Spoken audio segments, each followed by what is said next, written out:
Do we eat cookies for breakfast? The answer is yes. Yeah, we do.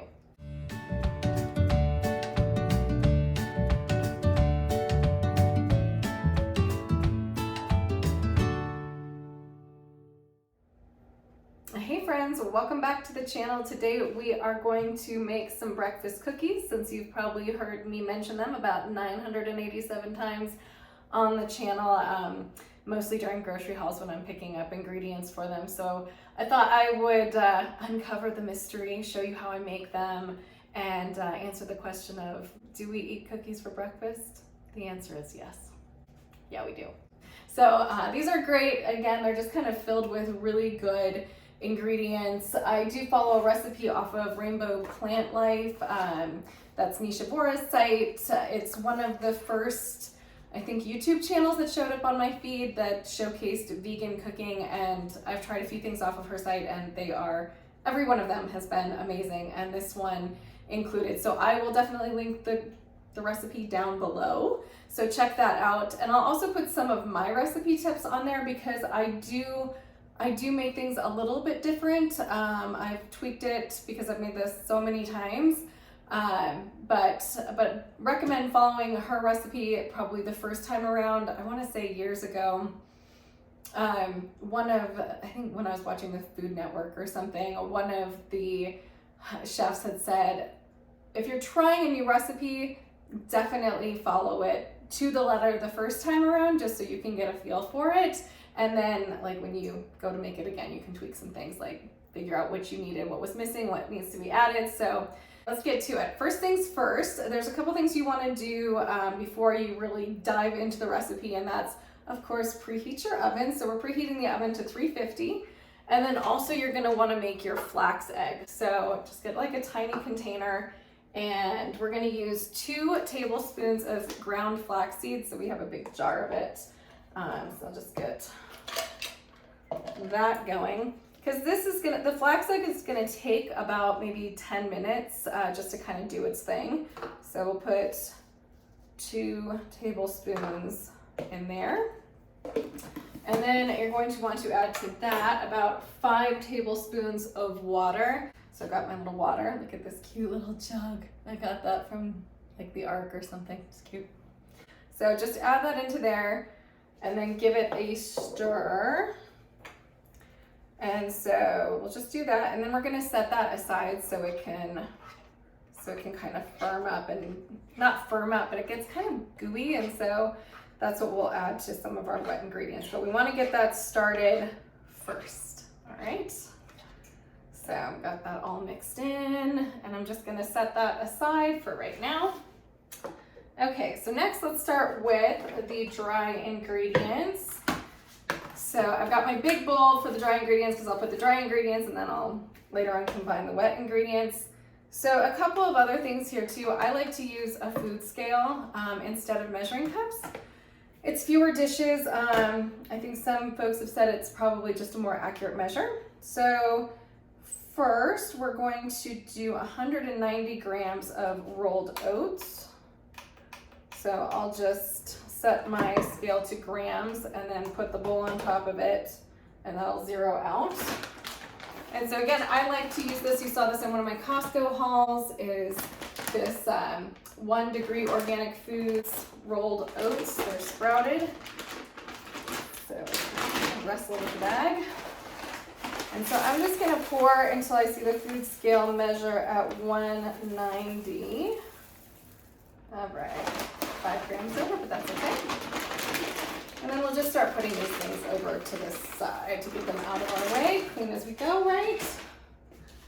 Okay, so then the next one we're gonna want is unsweetened coconut flakes. So I have these Bob's Red Mill.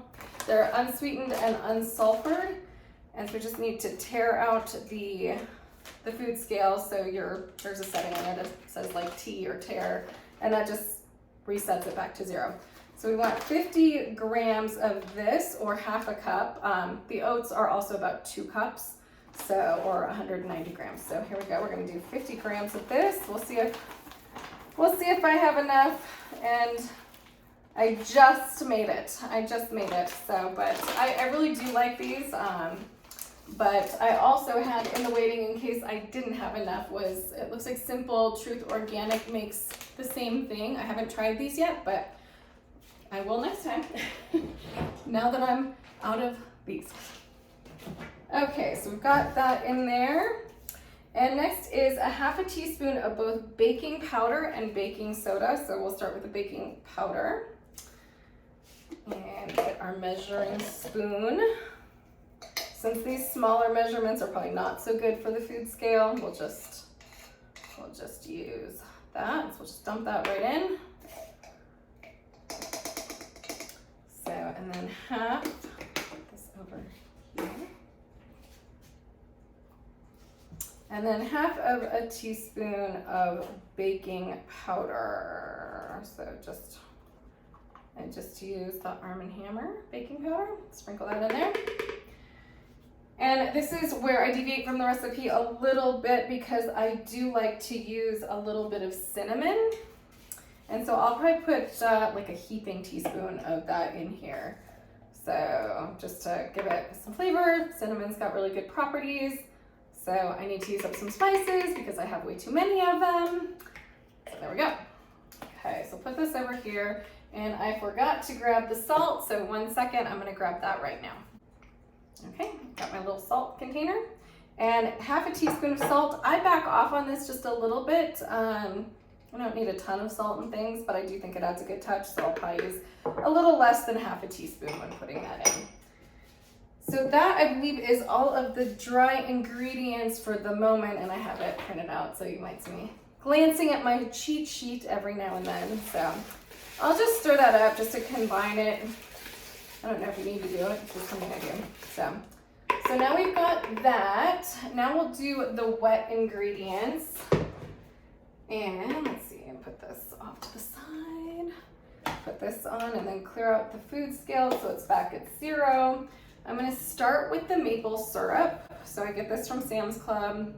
I like it, organic maple syrup. I think Costco has a really big jug too that's a good price. So the recipe calls for half a cup or 160 grams of pure maple syrup. I will say that I've tried to back off it a little bit just for calorie reasons and just to see if it would work with a little less. I want to say I probably do about 140 grams, and it has still worked pretty well for me.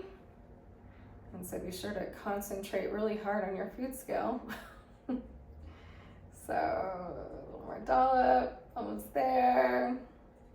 140. Okay, so put that aside. And then we're going to add the almond butter. Again, I use this from Sam's Club and Costco has it. I just buy the big tub because I do make this, I make this like every week. So they're so good. And anyway, you know, I've already said it. I've already said it's good. So we'll get a little spatula here. We are going to want 190 grams of this. And this is another thing I kind of back off a little bit on. Probably do about 170 grams of it, just because nut butter is expensive and, you know, save where you can. So don't forget to zero out your food scale. And what did I say I was doing? Like 170. Okay. Almost there. Ooh, math is hard. Okay. All right, so got this. I need like a place to put my dirty dishes. Hold on 1 second, I'm gonna put this in the sink. So I put the lid on the peanut butter, put that over here. Also want to add about, let's see, 1.5 teaspoons of pure vanilla extract. Got a big bottle of it because I use it all the time just for other things. And I guess on vanilla, you can never have too much. So we'll just do a couple of splashes there. Such a good flavor. So put that off to the side. And then I'm gonna give this a good mix.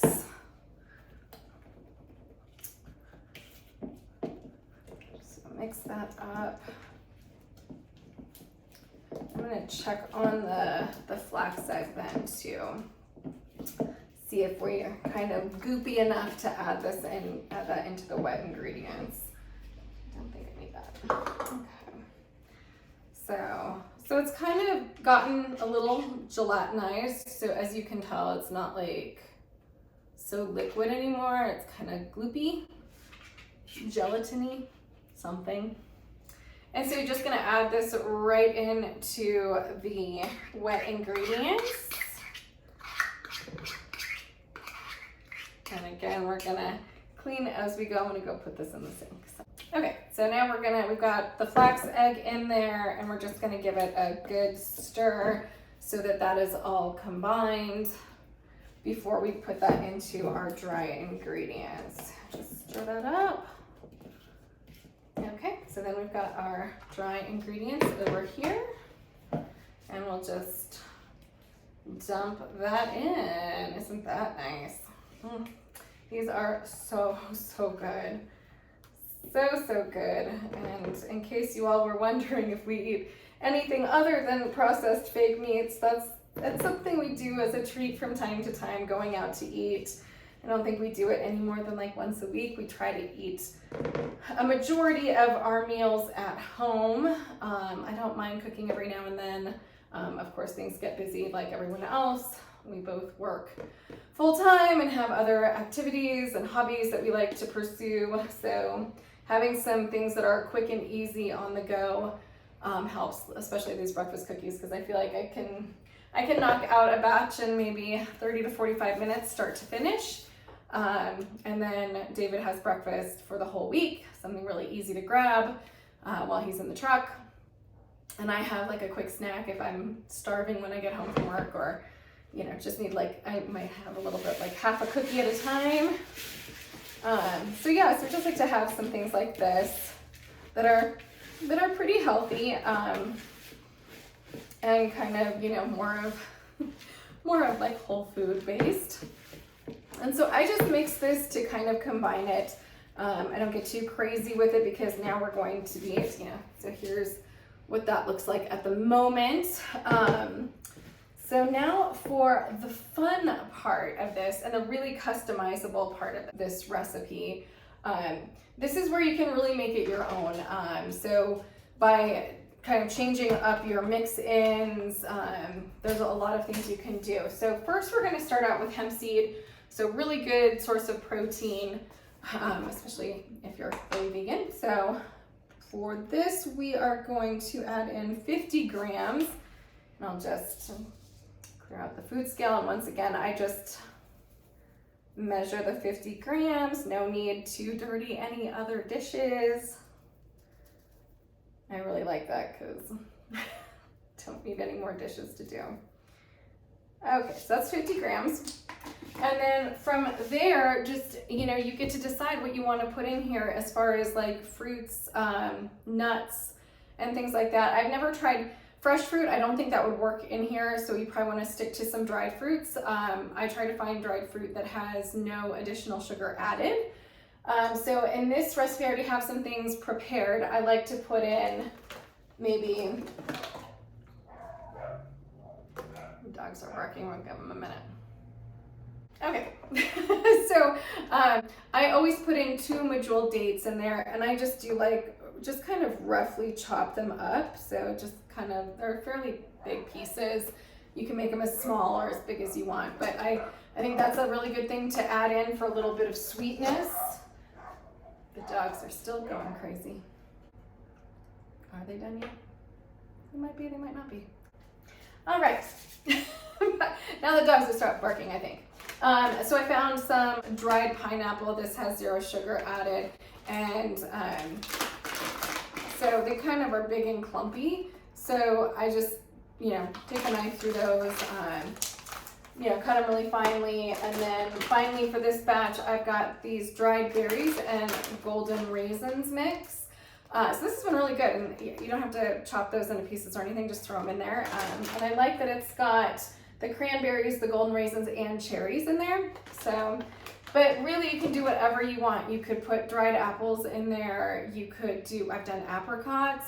I think one thing I really want to try one of these days is some dried pineapple with maybe some macadamia nuts and white chocolate chips to make it kind of a tropical tropical flavored cookie. That would be really good for the summertime. So I think the recipe calls for a half a cup of dried fruit, or mini vegan chocolate chips or something like that. I'd probably go a little bit more overboard. I fill this with my dried fruit, so this might be a little bit more, like maybe 3/4 of a cup. So I put that in there. I also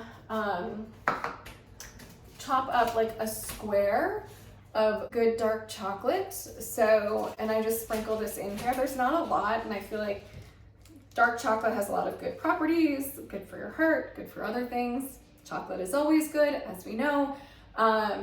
And so I feel like just chopping up one little square goes a really long way, and so you get maybe like a little bite of dark chocolate in there, which is always really nice too.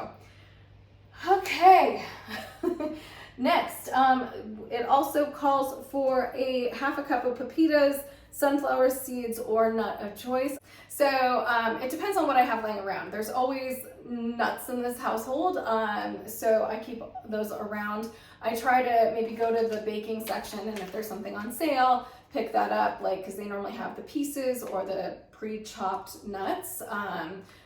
If I don't have that, then I'll chop them myself. But I happen to just have a half a bag of these almonds, the slivered type, and so they want 65 grams of that. This should be about it because I've used half the bag and there's 113 grams in here. We'll see how close we are.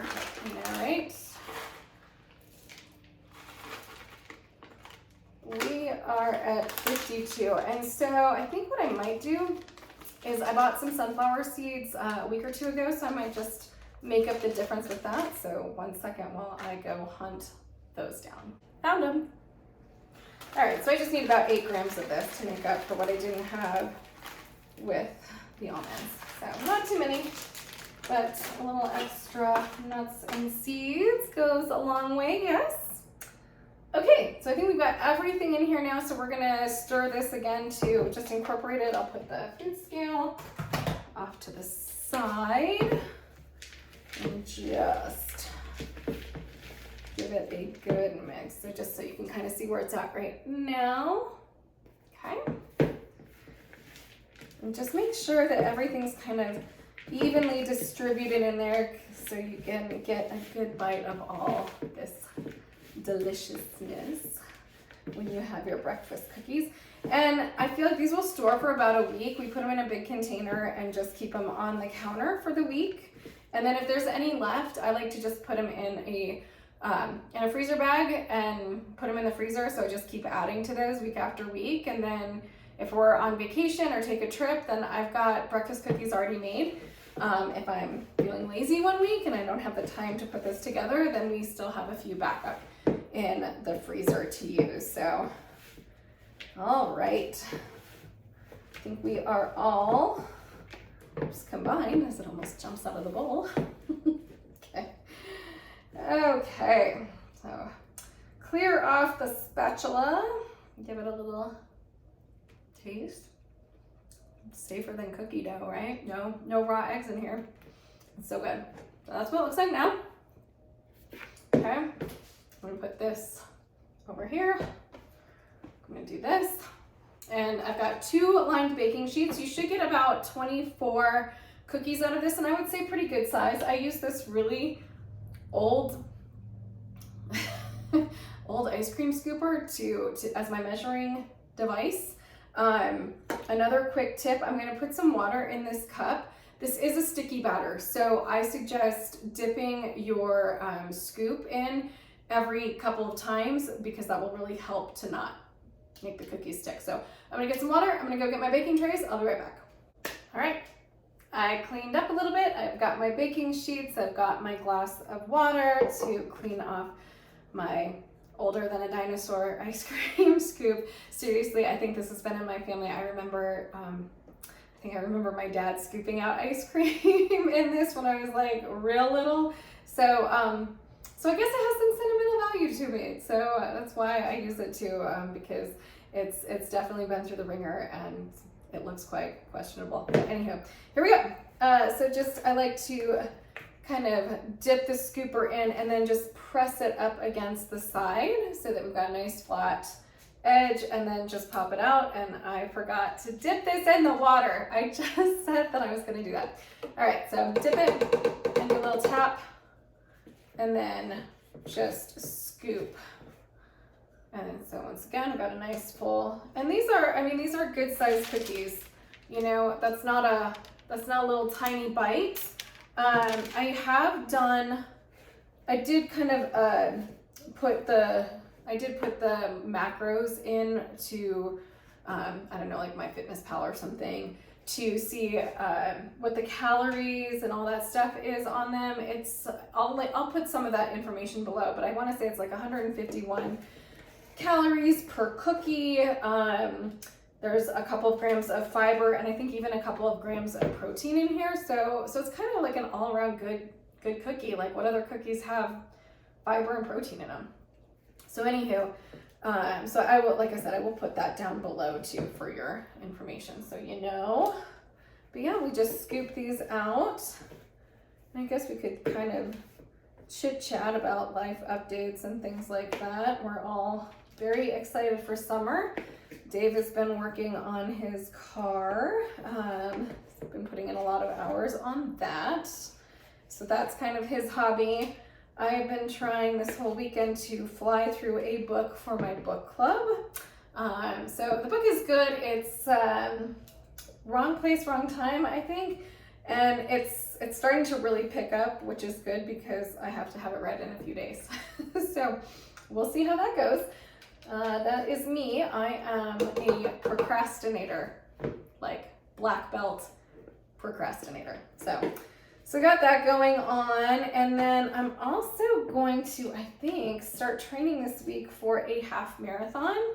I have done a few half marathons, but I feel like I can say I have participated in a few half marathons without doing much training or anything. So I'd like to kind of see, like, maybe in the October time frame, weather's normally pretty good around that time. So we'll start the new cookie tray here. To be doing a long run like that. So I think this week I'm gonna start doing that and maybe using this channel to stay somewhat accountable, to maybe give some progress reports and spill water all over the place while I dip this in here. But the first week, at least the program that I have printed out, has a 30-minute run walk on Tuesday and Thursdays. That's every week. It's like a 19-week program. And so kind of doing a run walk cadence, and then on Saturday, you're gonna do like your long run. And so this Saturday would be 2 miles, which sounds pretty doable. So that's the plan at the moment. We'll see, but like I said, this might be a good way to stick to it and maybe be held accountable, is to chat with you guys about how it's going each week. You know, when we put out a video, maybe add that to the mix. If you're interested, if you're not, just say heck no in the comments. Like, once again, we're only here for the food, but so yeah, and probably like everyone else, I'm on a journey to lose a little bit of poundage, just maybe more for health reasons and clothes fitting reasons than anything else. But so yeah, so we'll see how all of that goes. Summer, it's a little bit easier. It's so nice here in Colorado in the summertime, so it's easy to get out, be a little bit more active than it is in the winter, especially since I feel like we had a really cold winter this year. So that doesn't help with you know, being active and everything. So I still have a little bit more, so I guess I can probably make about 25 out of this batch. So we'll try to make room for this one other one. Put that right there. And then we'll have a really tiny one left over.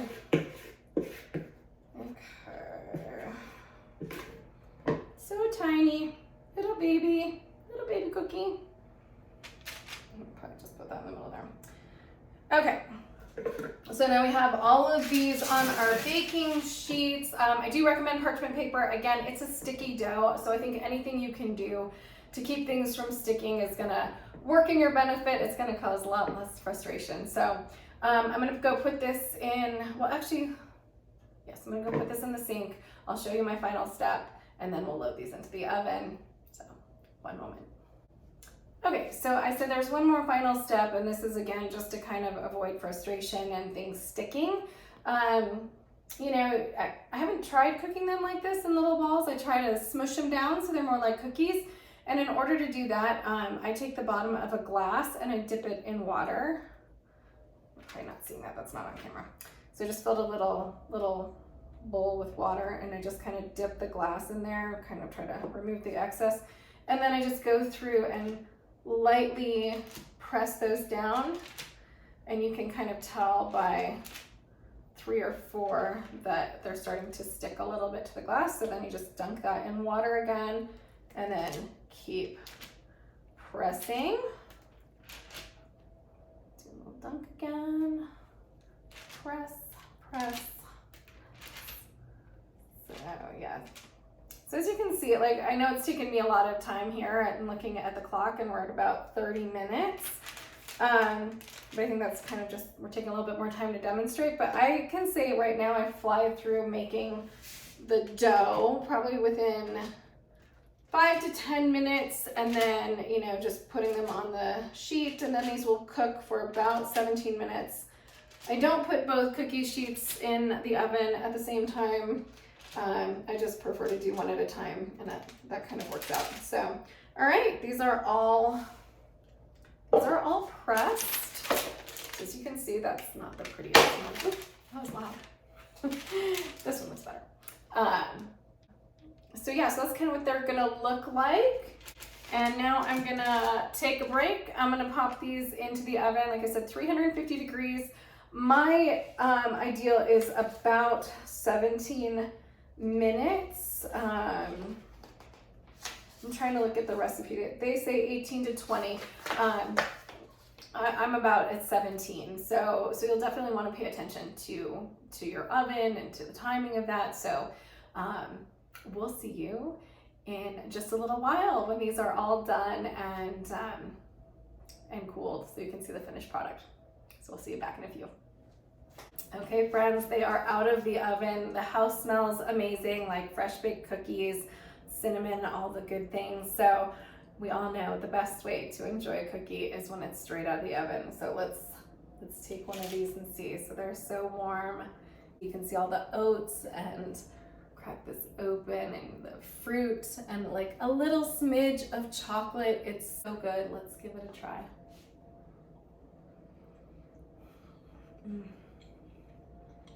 Warm is the best way. And you can even probably, you know, if you store these, just pop it in the microwave for a few seconds and enjoy them that way, because they are so good warm. So I really hope you found this recipe helpful. Once again, I will link the Rainbow Plant Life recipe, where these originated from, in the description below. I'll also add my recipe notes because I've tweaked some things, and maybe I'll try and add a few recipe ideas for you there as well, just because this is such a customizable recipe and it's great for everyone. You know, I like it as a snack. I can see this being a really good grab it and go breakfast for kids on their way to school, on their way to summer activities, on their way to sports. They're kind of filling, but yet they really taste good, but they're not super sweet like a cookie is. So, and they're easy to throw together. Like I said, start to finish, I can do this normally in about 30 minutes. 45-ish with baking time, and while they bake I've done my dishes and I've done my laundry, so I've been productive during that time as well. So thank you so much for joining me while I bake one of my favorite recipes. It's been a pleasure to share this with you. Please comment down below if you make these and what you think of them, and otherwise don't forget to like and subscribe to our page. It certainly helps us out.